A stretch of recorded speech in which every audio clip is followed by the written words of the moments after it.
হরে কৃষ্ণ। 2024 20 ফেব্রুয়ারি মঙ্গলবার মাঘী শুক্লপক্ষিয়া জয়া একাদশী বা ভৈমী একাদশী। তো একাদশীর ব্রত সমস্ত ব্রতের মধ্যে শ্রেষ্ঠ ব্রত। শ্রী চৈতন্য মহাপ্রভু তেনার মাতা সচী মাতাকে এই একাদশীর ব্রত পালন করার জন্য বলেছিলেন। অনেকে মনে করে একাদশীর ব্রতটি কেবলমাত্র বিধবারা পালন করতে পারে, কিন্তু এটি একেবারেই নয়। 8 থেকে শুরু করে 80 বছর পর্যন্ত, এছাড়া তারও বেশি, যতদিন বেঁচে থাকবে, যে যতটা ভাবে পালন করতে পারবে খুব নিষ্ঠা সহকারে পালন করার কথা শাস্ত্রে বলা হয়েছে। সবাই এই একাদশীর ব্রতটি পালন করতে পারে। একাদশীর দিন পঞ্চশস্যতে পাপ পুরুষ প্রবেশ করে, আর এই একাদশীর দিন যারা পঞ্চশস্য গ্রহণ করে তারা খুব সহজেই বড় বড় পাপের অধিকারী হয়। তাই এই একাদশীর দিন পঞ্চশস্য বর্জনের কথা শাস্ত্রে বলা হয়েছে। তো এবার আসি একাদশী কিভাবে পালন করবেন। যারা আমিষ আহার গ্রহণ করেন তারা একাদশীর আগের দিন নিরামিষ আহার গ্রহণ করবেন এবং রাতে ব্রাশ করবেন। তার পরের দিন ফলমূল গ্রহণ করে একাদশীর ব্রত খুব নিষ্ঠা সহকারে পালন করবেন।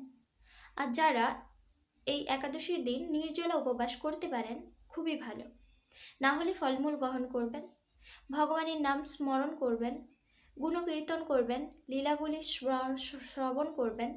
তো এইভাবে খুব সুন্দরভাবে একাদশীর ব্রত পালন করবেন এবং পরের দিন যথাসময় যে পারণের সময়সূচি দেওয়া থাকে ওই সময়সূচির মধ্যে পালন করবেন। জয়া বা ভৈমী একাদশীর মাহাত্ম্য। মাঘী শুক্লপক্ষিয়া জয়া একাদশীর ব্রত মাহাত্ম্য ভবিষ্যোত্তর পুরাণে যুধিষ্ঠির শ্রীকৃষ্ণ সংবাদ রূপে বর্ণিত আছে। শ্রী গরুড় পুরাণে মাঘ মাসের শুক্লপক্ষিয়া একাদশী তিথিকে ভৈমী একাদশী নামে অভিহিত করা হয়েছে। কল্পান্তরে বিভিন্ন পুরাণে বিভিন্ন নাম দেখা যায়। পদ্মপুরাণ অনুসারে জ্যৈষ্ঠ মাসের শুক্লপক্ষিয়া একাদশীর নামই পাণ্ডবা নির্জলা বা ভীমসেনী একাদশী। যুধিষ্ঠির বললেন, হে কৃষ্ণ, আপনি কৃপা করে মাঘ মাসের শুক্লপক্ষের একাদশীর সবিশেষ বর্ণনা করুন। শ্রীকৃষ্ণ বললেন, হে মহারাজ, মাঘ মাসের শুক্লপক্ষের একাদশী জয়া নামে প্রসিদ্ধ। এই তিথি সর্বপাপ বিনাশিনী, সর্বশ্রেষ্ঠা, পবিত্রা, সর্বকাম ও মুক্তিপ্রদায়িনী। এই ব্রতের ফলে মানুষ কখনো প্রেতত্ব প্রাপ্তি হয় না। এই একাদশীর নিম্নরূপ উপাখ্যান শোনা যায়। এক সময় স্বর্গলোকে ইন্দ্র রাজত্ব করছিলেন। সেখানে অন্য দেবতারাও বেশ সুখেই ছিলেন। তারা পারিজাত পুষ্প শোভিত নন্দনকাননে অপ্সরাদের সাথে বিবাহ করতেন। একদিন 50 কোটি অপ্সরা নায়ক দেবরাজ ইন্দ্র স্বেচ্ছায় আনন্দ ভরে তাদের নৃত্য করতে বললেন। নৃত্যের সাথে গন্ধর্বগণ গান করতে লাগলেন। পুষ্পদত্ত, চিত্রসেন প্রভৃতি প্রধান প্রধান গন্ধর্বেরাও সেখানে উপস্থিত ছিলেন। চিত্রসেনের পত্নীর নাম মালিনী, পুষ্পবন্তী নামে তাদের এক কন্যা ছিল। পুষ্পদত্তের পুত্রের নাম মাল্যবান। এই মাল্যবান পুষ্পবন্তীর রূপে মুগ্ধ হয়েছিলেন। পুষ্পবন্তী পুনঃ পুনঃ কটাক্ষ দ্বারা মাল্যবানকে বশীভূত করেছিল। ইন্দ্রের প্রীতিবিধানের জন্য তারা দুজনেই নৃত্য গীতের সেই সভায় যোগদান করেছিলেন, কিন্তু একে অপরের প্রতি আকৃষ্ট থাকায় উভয়েই চিত্র বিভ্রান্ত হয়েছিল। সেখানে তারা পরস্পর কেবল দৃষ্টিবদ্ধ অবস্থায় দাঁড়িয়ে থাকল। ফলে গানের ক্রমশ বিপর্যয় ঘটল। তাদের এই রকম তাল মান ভঙ্গভাব দেখে তারা যে পরস্পর কামাসক্ত হয়েছে দেবরাজ ইন্দ্র তা বুঝতে পারলেন। তখন ক্রোধবশে তিনি তাদের অভিশাপ দিলেন, রে মূঢ়, তোমরা আমার আজ্ঞা লঙ্ঘন করেছ, তোমাদের ধিক। এখনই তোমরা পিশাচ যোনি লাভ করে মর্ত্যলোকে নিজ দুষ্কর্মের ফল ভোগ করো। ইন্দ্রের অভিশাপে তারা দুজন দুঃখিত মনে হিমালয় পর্বতে বিচরণ করেছিল। পিশাচত্ব প্রাপ্ত হওয়ায় তারা অত্যন্ত দুঃখ ভোগ করতে লাগল। হিমালয়ের প্রচণ্ড শীতে কাতর হয়ে নিজেদের পূর্ব পরিচয় বিস্মৃত হলো। এইভাবে অতি কষ্টে সেখানে দিন যাপন করতে লাগল। একদিন পিশাচ নিজ পত্নী পিশাচিকে বলল, সামান্য মাত্র পাপ করিনি, অথচ নরক যন্ত্রণার মতো পিশাচত্ব প্রাপ্ত হয়েছে। অতএব এখন থেকে আর কখনো কোনো পাপকর্ম করব না। এইভাবে চিন্তা করে তারা সেই পর্বতে মৃতপ্রায় বাস করতে লাগল। মাল্যবান ও পুষ্পবন্তীর পূর্ব কোনো পুণ্যবশত সেই সময় মাঘী শুক্লপক্ষিয়া জয়া একাদশী তিথি উপস্থিত হল। তারা একটি অশক্ত বৃক্ষতলে নিরাহারে নির্জলা অবস্থায় দিবানিশি যাপন করল। শীতের প্রকোপে অনিদ্রায় রাত্রি অতিবাহিত হল। পরদিন সূর্যোদয়ে দ্বাদশী তিথি উপস্থিত হল।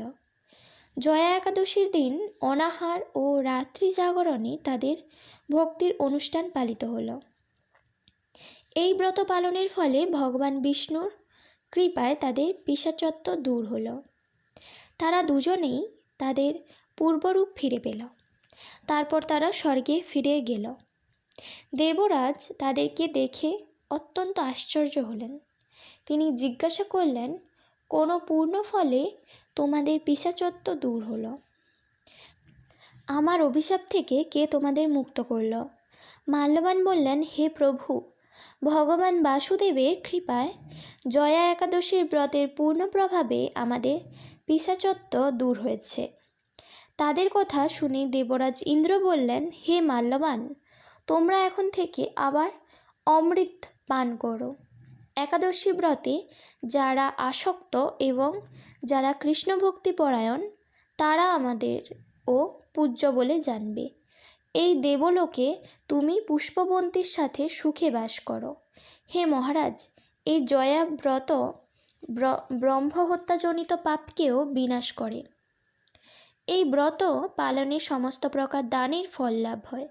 সকল যজ্ঞ ও তীর্থের পূর্ণ ফল এই একাদশী প্রভাবে আপনা হতেই লাভ হয়। অবশেষে মহানন্দে অনন্তকাল বৈকুণ্ঠবাস হয়। এই জয়া একাদশী ব্রত কথা পাঠ ও শ্রবণে অগ্নিষ্টম যজ্ঞের ফল পাওয়া যায়।